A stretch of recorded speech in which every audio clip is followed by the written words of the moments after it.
और इस वक्त की बड़ी खबर आपको बता दें, दिल्ली के गुरुद्वारा रकाबगंज में प्रधानमंत्री मोदी पहुंचे हुए हैं। प्रधानमंत्री मोदी दिल्ली के रकाबगंज गुरुद्वारा में पहुंचे हुए हैं मत्था टेकने के लिए। आपको बता दें, दिल्ली के रकाबगंज गुरुद्वारा में प्रधानमंत्री नरेंद्र मोदी पहुंचे हैं। हमारे साथ विक्रांत गुप्ता फोन लाइन पर मौजूद हैं। विक्रांत, और क्या जानकारी इस पूरे मामले में? प्रधानमंत्री पहुंचे हैं रकाबगंज गुरुद्वारा। देखिए, आज सुबह प्रधानमंत्री पहुंचे, अचानक पहुंचे और इस बात की जानकारी किसी को नहीं थी और अचानक वो गुरुद्वारे रकाबगंज पहुंचे।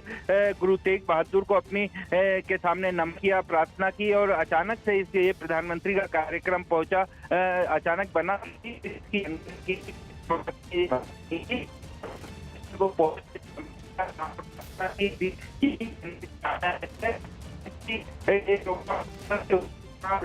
ने खुद मंशा जाहिर की कि वो गुरुद्वारे जाएंगे, तो अचानक से वहां पहुंचने के बाद पूरा गुरुद्वारा प्रशासन भी वहां पर, क्योंकि एकदम से उनको जानकारी मिली कि प्रधानमंत्री यहां पर पहुंच रहे हैं और उसके बाद अभी कुछ देर तक प्रधानमंत्री वहीं पर रहे, नमन किया, पूजा की और सभी के लिए स्मृति की कामना की, गुरु तेग बहादुर के सामने अपना शीश नवाया। अभी फिलहाल यही जानकारी सामने आ रही है और वहां से अभी निकले या नहीं निकले इसकी अभी कोई पुष्टि नहीं हो पाई है, लेकिन ये जानकारी जरूर मिली है कि प्रधानमंत्री का अचानक कार्यक्रम बना और वो गुरुद्वारा रकाबगंज गुरु तेग बहादुर के सामने शीश नवाने के लिए पहुंचे। वहां पर उन्होंने पूजा भी की।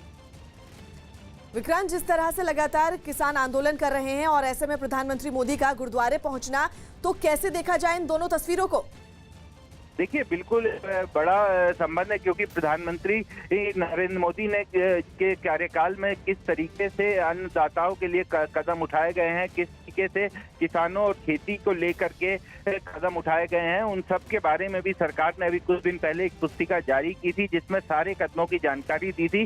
फिर चाहे वो किसान सम्मान निधि देने का फैसला हो या फिर स्वामीनाथन रिपोर्ट को लागू करने का, ये सरकार की तरफ से ये कहा गया कि आज तक किसी सरकार ने इतने कदम नहीं उठाए किसानों को लेकर के जितना पीएम नरेंद्र मोदी की अगुवाई में केंद्र सरकार ने उठाया। और उसके ठीक पहले एक और पुस्तिका जारी की गई थी जिसमें प्रधानमंत्री नरेंद्र मोदी का सिखों के साथ जिस तरीके के संबंध रहे हैं उसकी जानकारी दी गई थी। तो कई ऐसे कदम इस पूरी सरकार के दौरान उठाए गए जिनसे सिख समुदाय को और किसानों को, कृषि किसानों को काफी फायदा मिला। तो इन सब की जानकारी भी सरकार की तरफ से दी गई थी और अब प्रधानमंत्री जी गुरुद्वारा पहुंचे हैं, वहां पर नमन किया गुरु तेग बहादुर को।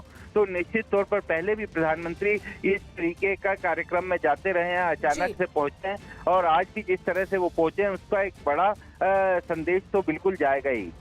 बिल्कुल, तमाम जानकारी के लिए बहुत बहुत शुक्रिया विक्रांत आपका। आगे बढ़ते हैं। पूरी दुनिया के साथ भारत भी कोरोना के कहर का